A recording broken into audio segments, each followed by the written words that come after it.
हाइवेदेखि अलिक यता भित्र पसेको छौँ। यस्तो पाउँदो रहेछ यहाँको पार्किङमा चाहिँ।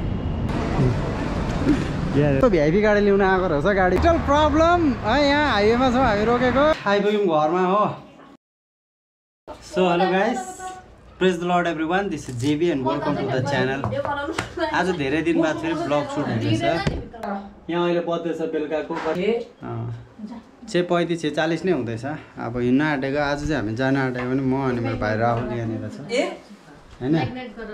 सो हामी दुईजना जानु आँटेको। हाम्रो ठुलो बाउ आज आउनु हुँदैछ र जयगाउँबाट। त्यसको लागि रेडी भएको, पुरा ब्याकप्याक टप टु बटन पुरा रेडी। र यहाँ रेडी हो त पुरा डिस्कस हुँदैछ हो, फ्यामिली टकिङ हुँदैछ यहाँ फिलहाल।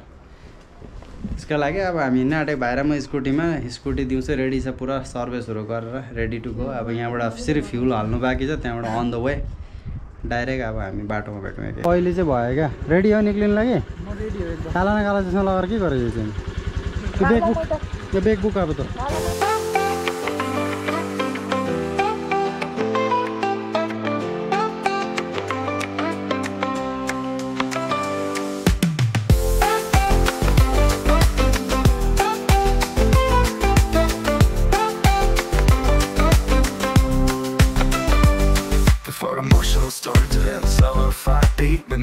on the crackle and soft drums, but emotional story to them. Slow little 5 beat with mellow crackle and soft drums. The moments, would you like me to generate music with this prompt to tailor it for a specific vibe?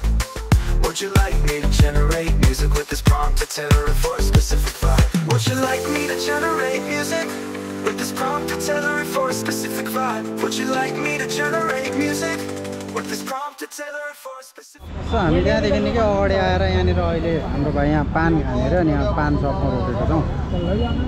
अनि scooty चाहिँ उता park गरेको छ हामीले। अब यहाँबाट फेरि हामी हिँड्नु आँटेको। अहिले हाइवेदेखि अलिक यता भित्र पसेको छौँ। यहाँबाट धेरै टाढो छैन एयरपोर्ट। मेरो ख्यालमा छ होला, यहाँबाट अझै 20-25 किलोमिटर छ कि। हाम्रो त्यहाँबाट 50 किलोमिटर देखाएर आयो अनि यहाँ रोकेको। यहाँनिर मार्केटको त्यस्तो रहेछ, कहाँ मजाको थियो।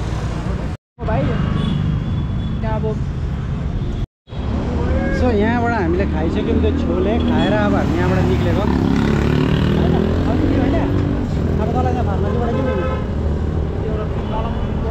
त्यहाँबाट निक्लिने होइन। त्यहाँनिर चाहिँ एउटा फार्मेसी, त्यहाँ गएर सोधौँ, त्यहाँ पाएन निक्लिनु है। अब पहिला राइड गर्नु अगर सेफ्टी इम्पोर्टेन्ट हो, पन्जा लगाउनै पऱ्यो होइन। ग्लोभ्स नेपालीबाट पन्जा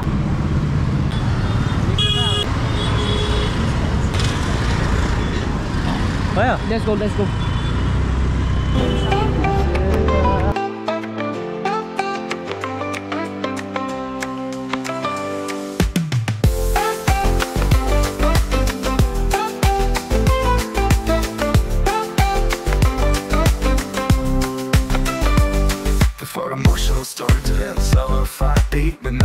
On the crackle and soft drums, but emotional story to them. Slow little 5 beat with mellow crackle and soft drums. The moments, would you like me to generate music with this prompt to tailor it for a specific vibe?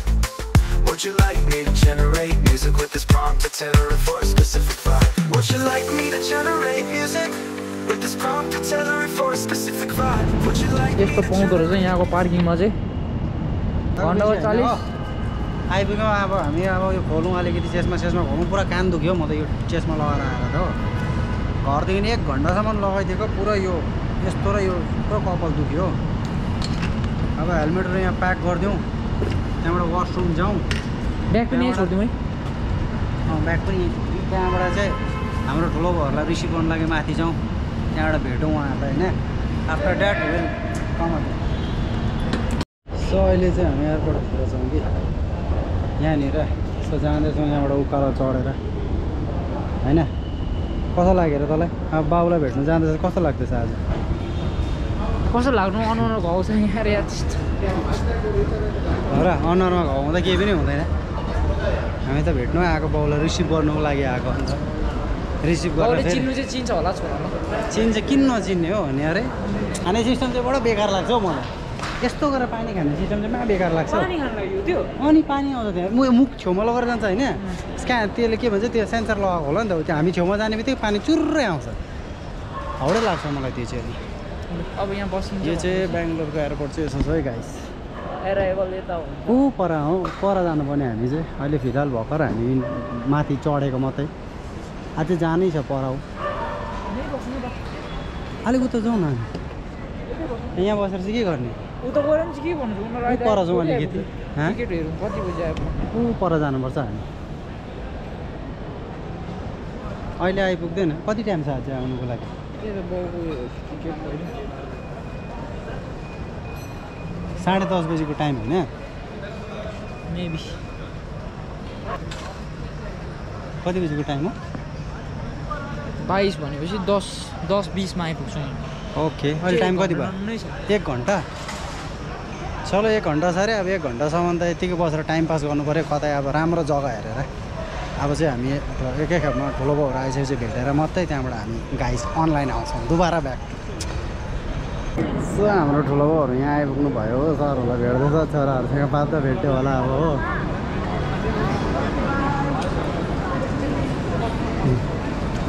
हेरेर आइपुग्नु भयो सरहरू यहाँनिर छ यो चाहिँ कस्तो तपाईँले लिएर आएको क्या अनि पढी लिएर आउनुपर्छ नि चलो ठिक छ अब हामी एउटा निक्लेको हाम्रो ठुलो बाउहरूलाई यहाँ यस्तो भिआइपी गाडी ल्याउन आएको रहेछ गाडीभित्र बस्नुभयो उहाँहरू चाहिँ हो उहाँहरूलाई पठाइदियो गाडीमा निक्लिनु भयो उहाँहरू सर चाहिँ हिमाचलको रहेछ अर्को एकजना चाहिँ राजस्थानको रहेछ दुईजना लिन आएको थियो तर अब हामी अब जाँदैछ हाम्रो स्कुटी भर्खर हामीलाई अब जाउँ न भइहाल्छ कुराकानी अब हामी फेरि यहाँबाट अब ठुलो बाउहरू भएको जानेर अहिले उहाँहरूको रुम जानेर छ त्यहाँ जाँदैछौँ अहिले अब फेरि त्यहाँनिर गएर ठुलो बाउहरूको ब्याग सेक लिएर त्यहाँबाट आफ्टर डेट फेरि हामी जान्छौँ हाम्रो रुमतर्फ स्कुटीमा गएर भेटौँ है त अब फेरि निस्किएको हामी घरतर्फ होइन अहिले चाहिँ निस्कियो हाम्रो ठुलो बाउहरूको लोकेसन छ भने एउटा 15 किलोमिटर छ यहाँबाट त्यहाँ गएर चाहिँ ठुलो बाउहरूको ब्यागहरू राख्ने रुममा त्यहाँबाट चाहिँ उहाँहरूलाई लिएन त्यहाँबाट फेरि हामी घरतर्फ जाने हो अहिले चाहिँ फिलहाल अब हामी जाँदैछौँ ठुलो बाउहरू गाडीमा निक्लिसक्नु भयो अघि नै 10 मिनट जस्तो भयो हामी चाहिँ पछाडि निक्लेको किनकि हामीको स्कुटी अलिक टाढो पार्क गरेको थियो त्यही कारणले गर्दाखेरि अहिले निक्लिँदैछौँ हामी दुईजना पुगिहाल्छ एकैछिनमा गाइज एउटा लिटल प्रब्लम है यहाँ हाइवेमा छौँ हामी रोक्ने कारण चाहिँ के भने ठुलो बाउ यहाँ जानु हुँदैछ गाडीमा हो यो गाडीमा जानुभयो किनकि उहाँको सापले छोड्नु मानेन उहाँलाई हो त्यही भनेर अलिक खल्लो पनि भयो हामी चाहिँ यहाँबाट दाजुभाइ अब फर्केको हामी दुईजना यहाँ हामी घरमा पुगेर भेट्ने चलो गाइस अब रुममा पुगेर भेटौँ 1 hour later आइपुग्यौँ घरमा हो आएर भर्खर ज्याकेट खोलेर चाहिँ उभिरहेको यहाँ हामी हिँडेको थियौँ 8 बजी